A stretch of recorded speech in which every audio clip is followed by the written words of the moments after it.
ಇನ್ನೆರಡು ಗಂಟೆಗಳಲ್ಲಿ ಬಳ್ಳಾರಿ ಜೈಲಿಗೆ ಕೊಲೆ ಆರೋಪಿ ದರ್ಶನ್ ಅನ್ನ ಶಿಫ್ಟ್ ಮಾಡಲಾಗುತ್ತೆ. 9 ಗಂಟೆ ಸುಮಾರಿಗೆ ಬಳ್ಳಾರಿಯನ್ನ ತಲುಪಲಿದ್ದಾರೆ ದರ್ಶನ್. KA41 Z0050 ನಲ್ಲಿ ಬಳ್ಳಾರಿಯತ್ತ ಈಗ ಆಲ್ರೆಡಿ ಕರೆದುಕೊಂಡು ಹೋಗಲಾಗ್ತಾ ಇದೆ. ಬಿಳಿ ಬಣ್ಣದ ಟೆಂಪೋ ಟ್ರಾವೆಲರ್ ವಾಹನದಲ್ಲಿ ಶಿಫ್ಟ್ ಮಾಡಲಾಗ್ತಾ ಇದೆ. ಬಿಗಿ ಪೊಲೀಸ್ ಬಂದೋಬಸ್ತ್ನಲ್ಲಿ ಬಳ್ಳಾರಿಗೆ ಶಿಫ್ಟ್ ಮಾಡಲಾಗ್ತಾ ಇದೆ. ಬೆಳಗ್ಗೆ 4:30ಕ್ಕೆ ಪರಪ್ಪನ ಅಗ್ರಹಾರದಿಂದ ಕರೆದುಕೊಂಡು ಹೊರಟಿದ್ದಾರೆ. ರಾಜಾತಿಥ್ಯ ಕೇಸ್ನಲ್ಲಿ ತಗ್ಲಾಕೊಂಡಿರುವಂತದ್ದು ದರ್ಶನ್. ತಗ್ಲಾಕೊಂಡ ಮೇಲೆ ದರ್ಶನ್ ಅನ್ನ ಶಿಫ್ಟ್ ಮಾಡಲಾಗ್ತಾ ಇದೆ. 69 ದಿನಗಳ ಪರಪ್ಪನ ಅಗ್ರಹಾರ ದರ್ಶನ್ ಜೈಲಿನ ವಾಸ ಅಂತ್ಯವಾಗ್ತಾ ಇದೆ. ಇವತ್ತು ನೋಡಿ 69 ಡೇಸ್ ಆಯ್ತು. ಇವತ್ತಿಗೆ ಪರಪ್ಪನ ಅಗ್ರಹಾರದ ದರ್ಶನ ಮುಗ್ದೋಯ್ತು. ದರ್ಶನ್ ಅವರ ಜೈಲಿನ ವಾಸ ಕೂಡ ಇವತ್ತು ಅಂತ್ಯವಾಗ್ತಾ ಇದೆ. ಬೆಂಗಳೂರಿನ ದರ್ಶನವೇ ಇಲ್ಲ ಅವ್ರಿಗೆ.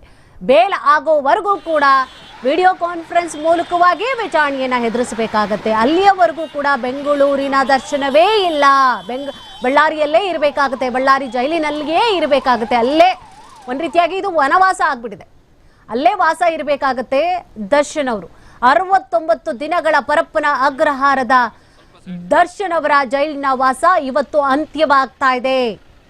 ವಿಡಿಯೋ ಕಾನ್ಫರೆನ್ಸ್ ಮೂಲಕವಾಗಿಯೇ ಅವರು ವಿಚಾರಣೆಯನ್ನ ಕೂಡ ಎದುರಿಸಬೇಕಾಗತ್ತೆ. ಬೇಲ್ ಆಗುವವರೆಗೂ ಕೂಡ ಚಾರ್ಜ್ ಶೀಟ್ ಆಗಿ ಅದೇನು ಬೇಲ್ ಕೊಡ್ತಾರೋ ಏನೋ ಮಗದೊಂದು ಆಗುವವರೆಗೂ ಕೂಡ ಅವರು ಅಲ್ಲೇ ಇರಬೇಕಾಗತ್ತೆ. ಬಳ್ಳಾರಿ ಜೈಲಿನಲ್ಲಿಯೇ ಅವರು ವಾಸ ಇರಬೇಕಾಗತ್ತೆ. ಸೊ ಇನ್ನೇನು ಅಂದ್ರೆ 9 ಗಂಟೆಗೆ ರೀಚ್ ಆಗ್ತಾರೆ. 9 ಗಂಟೆಗೆ ನೋಡ್ಬೇಕು ಬಳ್ಳಾರಿ ಹತ್ತ ಏನಾದ್ರೂ ಫ್ಯಾನ್ಸ್ಗಳು ನಿಂತ್ಕೊಂಡಿರ್ತಾರ ಹೊರಭಾಗದಲ್ಲಿ. ದರ್ಶನ್ ಅವರು ಒಂಚೂರಾದ್ರೂ ಆ ಕಡೆ ಈ ಕಡೆ ಕಾಣಿಸ್ತಾರ, ಕೈಯಾದ್ರೂ ಕಾಣಿಸಿದ್ರು ಸಾಕಪ್ಪ, ಅದೇ ಪರಮಾನಂದ ಅಂತ ಹೇಳಿ ಭಾವಿಸುವಂತಹ ಕೆಲವೊಂದಿಷ್ಟು ಅಭಿಮಾನಿಗಳಿದ್ದಾರೆ.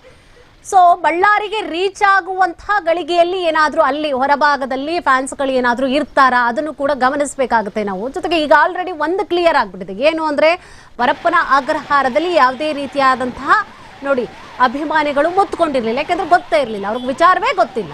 ನೋಡಿ ಇಲ್ಲಿ ಕಾಣಿಸ್ತಾ ಇದ್ದಾರೆ, ವಿಂಡೋದಲ್ಲಿ ಕಾಣಿಸ್ತಾ ಇರುವಂಥದ್ದು ಒಂಚೂರು ಕಾಣಿಸ್ತಾ ಇದ್ದಾರೆ ನೋಡಿ ದರ್ಶನ್ ಅವರು. ಆ ವಿಂಡೋದಲ್ಲಿ ಚಿಕ್ಕದಾಗಿ ವಿಂಡೋಸ್ಗಳನ್ನ ಯಾಕೆ ಇಟ್ಟಿದ್ದಾರೆ, ಕಾಣಿಸಬಾರದು ಹೊರಗಡೆ ಅವ್ರಿಗೆ ಅನ್ನುವಂತಹ ಕಾರಣವಾಗಿ ಚಿಕ್ಕದಾದಂತಹ ವಿಂಡೋಸ್ಗಳು. ಒಂದೇನಪ್ಪಾ ಅಂದ್ರೆ ಪರಪ್ಪನ ಅಗ್ರಹಾರದಲ್ಲಿ ಮುನ್ಸೂಚನೆ ಮೊದಲೇ ಕೊಟ್ಟು ಬಿಟ್ಟಿದ್ರೆ ಅಲ್ಲೂ ಕೂಡ ಸಿಕ್ಕಾಪಟ್ಟೆ ಟ್ರಾಫಿಕ್ ಆಗ್ತಾ ಇತ್ತು. ನೋಡಿ ಬೆಳಿಗ್ಗೆನೆ ಇಷ್ಟು ಫ್ರೀ ಆಗಿದೆಯಲ್ಲ, ಇಷ್ಟು ಫ್ರೀ ಆಗಿ ಇರ್ತಿರ್ಲಿಲ್ಲ. ಎಲ್ಲ ಪೊಲೀಸ್ ವಾಹನಗಳು ಹಿಂದೆ ಮುಂದೆ ಸುತ್ತುವರೆದಿರುವಂಥದ್ದು ಓಕೆ. ಸೊ ಅಲ್ಲೊಂದು ಇಲ್ಲೊಂದು ವಾಹನಗಳು ಹೋಗ್ತಾ ಇರ್ತವೆ. ಆದ್ರೆ ಮೊದಲೇ ಮುನ್ಸೂಚನೆ ಕೊಟ್ಟು ಬಿಟ್ಟಿದ್ರೆ ಇಷ್ಟೊತ್ತಿಗೆ ಇಷ್ಟು ಗಂಟೆಗೆ ಓಡ್ತಾ ಇದೀವಿ, ಇಷ್ಟು ಗಂಟೆಗೆ ರೀಚ್ ಆಗ್ತಾ ಇದೀವಿ ಅಂತಂದ್ರೆ ಸಿಕ್ಕಾಪಟ್ಟೆ ಟ್ರಾಫಿಕ್ ಆಗ್ಬಿಡ್ತಾ ಇತ್ತು. ಈಗ ನೋಡಿ ಪರಪ್ಪನ ಅಗ್ರಹಾರದ ಮುಂದೆ ಯಾವ ಅಭಿಮಾನಿಗಳು ಇಲ್ಲ, ಗೊತ್ತೇ ಇಲ್ಲ ಅವ್ರು ಶಿಫ್ಟ್ ಎಷ್ಟು ಗಂಟೆಗೆ ಏನಾದ್ರು ಗೊತ್ತೇ ಇಲ್ಲ. ಸೊ ನೋಡಿ ಅಲ್ಲಿಂದ ಕ್ಲಿಯರ್ ಆಗಿ ಬಂದ್ಬಿಟ್ಟಿದ್ದಾರೆ. ಈಗ ಒಂದು ವೇ ಹೋಗ್ತಾ ಇದ್ದಾರೆ. ಈಗ ನೋಡ್ಬೇಕಾಗಿರುವಂಥದ್ದು ಬಳ್ಳಾರಿ ಜೈಲಿನ ಮುಂಭಾಗದಲ್ಲಿ 9 ಗಂಟೆಗೆ ರೀಚ್ ಆಗ್ತಾರೆ ಅನ್ನುವಂತಹ ವಿಚಾರ ಗೊತ್ತಾಗಿ ಏನಾದ್ರು ಈಗ 8 ಗಂಟೆ 7 ಗಂಟೆಗೆ ಎದ್ದಿರುವಂತಹ ಅಭಿಮಾನಿಗಳಿಗೆ ಏನಾದರೂ ದೌಡಾಯಿಸಿ ಬರ್ತಿದ್ದಾರಾ ಬಳ್ಳಾರಿ ಜೈಲಿನತ್ತ, ಅದನ್ನು ಕೂಡ ಗಮನಿಸಬೇಕಾಗುತ್ತೆ. ನೋಡಿ ಈಗಾಗಲೇ ರಾಜಾತಿಥ್ಯದ ಹಿನ್ನೆಲೆಯಲ್ಲಿ ದರ್ಶನ್ ಅವರಿಗೆ ಪರಪ್ಪನ ಅಗ್ರಹಾರದಲ್ಲಿ ಎಂಥ ಐಫೈ ಲೈಫನ್ನ ಲೀಡ್ ಮಾಡಲಿಕ್ಕೆ ಅವಕಾಶ ಮಾಡಿಕೊಟ್ಟಿದ್ರು ಅನ್ನುವಂತಹ ವಿಚಾರವನ್ನು ಸಾರುವಂತಹ ವಿಡಿಯೋಗಳು ಕೂಡ ವೈರಲ್ ಆಗಿತ್ತು, ಫೋಟೋಸ್ಗಳು ಕೂಡ ವೈರಲ್ ಆಗಿತ್ತು. ಅದರ ಬೆನ್ನಲ್ಲೇ ನೋಡಿ ರಾತ್ರಿ ಶಿಫ್ಟ್ ಮಾಡಲಾಗ್ತಾ ಇದೆ. ಬೆಳಗ್ಗಿನ ಜಾವವೇ ರಾತ್ರಿ ಇನ್ಫಾರ್ಮೇಶನ್ ಕೊಟ್ಟಿದ್ರು ದರ್ಶನ್ ಅವ್ರಿಗೆ. ಬೆಳಗಿನ ಜಾವ ಬೇಗ ಎದ್ದೇಳಬೇಕಾಗತ್ತೆ ಸರ್, ಶಿಫ್ಟ್ ಆಗ್ತಾ ಇದ್ದೀವಿ ನಾವು, ಟ್ರಾಫಿಕ್ ಇರೋದಿಲ್ಲ ಬೆಳಗ್ಗೆ. ಸೊ ಅಭಿಮಾನಿಗಳು ಹೆಚ್ಚಿನ ಸಂಖ್ಯೆಯಲ್ಲಿ ಬರೋದಿಲ್ಲ, ಗೊತ್ತೇ ಇರೋದಿಲ್ಲ ಅವ್ರಿಗೆ. ಸೊ ಬೆಳಗ್ಗೆನೆ ಶಿಫ್ಟ್ ಆಗ್ತಾ ಇದ್ದೀವಿ, ಎಲ್ಲ ರೆಡಿ ಮಾಡ್ಕೊಂಬಿಡಿ, ನಿಮ್ಮ ಬಟ್ಟೆ ಬರೆ ಏನಿದೆ ಪ್ಯಾಕ್ ಮಾಡ್ಕೊಳ್ಳಿ ಅಂತ ಹೇಳಿದ್ರು. ಅದರ ಬೆನ್ನಲ್ಲೇ ಈಗ ಆಲ್ರೆಡಿ ಆನ್ ದ ವೇ ಹೋಗ್ತಾ ಇದ್ದಾರೆ. 9 ಗಂಟೆಗೆ ರೀಚ್ ಆಗ್ತಾರೆ. ಬ್ರೇಕ್ಫಾಸ್ಟ್ ಟೈಮ್ಗೆ ಅಂದರೆ 9 ಗಂಟೆಗೆ ಅಲ್ಲಿ ಇರ್ತಾರೆ ಬಳ್ಳಾರಿ ಜೈಲಿನಲ್ಲಿ. ಇನ್ನು ನೋಡಿ ದರ್ಶನ್ ಅವ್ರಿಗೆ ಬೆಂಗಳೂರಿನ ದರ್ಶನನೇ ಇರೋದಿಲ್ಲ. ಎಲ್ಲ ವಿಡಿಯೋ ಕಾನ್ಫರೆನ್ಸ್ ಮೂಲಕವೇ ಅಲ್ಲಿಂದನೇ ವಿಚಾರಣೆಗೆ ಹಾಜರಾಗ್ತಾರೆ ಅವರು.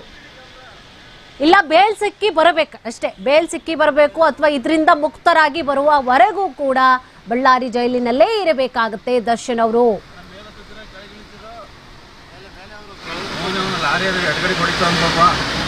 ನಾವು ಹಿಂಗೆ